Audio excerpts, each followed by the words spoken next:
হরে কৃষ্ণ হরে কৃষ্ণ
তোমাকে ছেড়ে যেতে ইচ্ছে করছে না।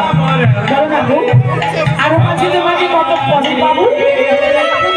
প্রাণ গোবিন্দ রাধি শোনো, তোমরা ঘরে ফিরে বনবাসী পুষ্প চরণ করে সেই পুষ্প দিয়ে মালা গেঁথে তোমার সকলেই থাকবে কাটবে।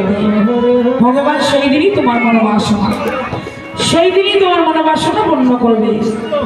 তবে শোনো, সেই শরৎকালে সন্ধ্যার জন্য পূর্ণিমা তিথিতে আমি ডাকবো, তোমরা থাকবে গান পেতে। আমি যখন বাঁশি বাজাবো তোমরা সাথে ছুটে আসবে, তোমরা যেন কেউ ঘুমিয়ে পড়বে না। বেশ, এই কথা বলে গোবিন্দ চলেন মধুবয়সী বৃন্দাবন মাছি আর শ্রীমতী রাধারানী সঙ্গীতের সঙ্গে চলেন বনমাছি পুষ্পচরণ করতে। হরে রাম হরে রাম রাম রাম হরে হরে হরে কৃষ্ণ হরে কৃষ্ণ কৃষ্ণ কৃষ্ণ হরে হরে